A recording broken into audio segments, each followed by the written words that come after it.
kai tsaye zan bayyana NNPP muke da bata da kalubale. akwai wasu 'yan takara zaɓensu da kalubale NNPP muke da bata da kalubale. ba wai na yi bane ina nufin yi muku bincike da na duba kasar na gane komai ya su tale NNPP muke da bata da kalubale. muna ji muna gani mutum ma satawa ce manyan mu da kankana ƙarshen kalubale NNPP muke da bata da kalubale. gari ya koma kufai babu noma ba kiyo babu zancen kasuwa kome ya matsala NNPP muke da bata da kalubale. musamman mu 'yan arewa ga yunwa ga kishi ga talauci mai yawa hannu kuma sun dunkule NNPP muke da bata da kalubale. kana jin ka da lafiya ga jiki na kuruciya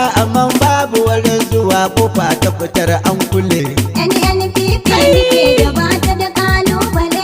talakawa ina kiran ku ga dama ta zaka gaba ɗaya Najeriya ku zo kan mu dunkule NNPP muke da bata da kalubale. dan kun san halin da yau muke ciki kun dandana ciki ya zama gari kalaman ogansu ne da girman sa ya sutale NNPP muke da bata da kalubale. ne yanzu kira nake gaba ɗaya Najeriya mu marawa kwankwaso ya kawo mana ci gaba da ƙarshen kalubale NNPP muke da bata da kalubale. dama mutan Kano gaba ɗaya ina amfani a santal nake fitar da ogan gwangwale NNPP a muke san kun gane nufin MZD da bata da mu je kalubale. gaban Rabi'u kwankwaso Maulana mu je kwankwaso, gaban girma kwankwaso Maulana mu kwankwaso, darajar nan mai jaddara Maulana kwankwaso, rabbana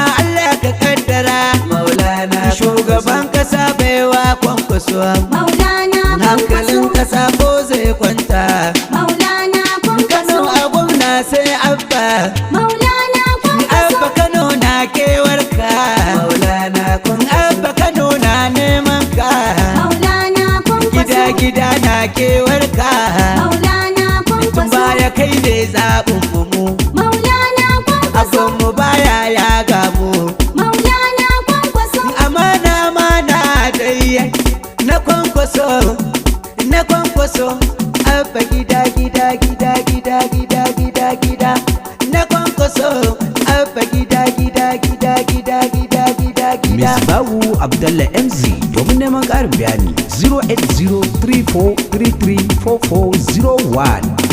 08034334401. baka da kalubale kwankwasa kowa ya faɗa ka tsare ka rike Kano ka damka ta no uba gida gida da kwamar sun ishi 'yan siya baka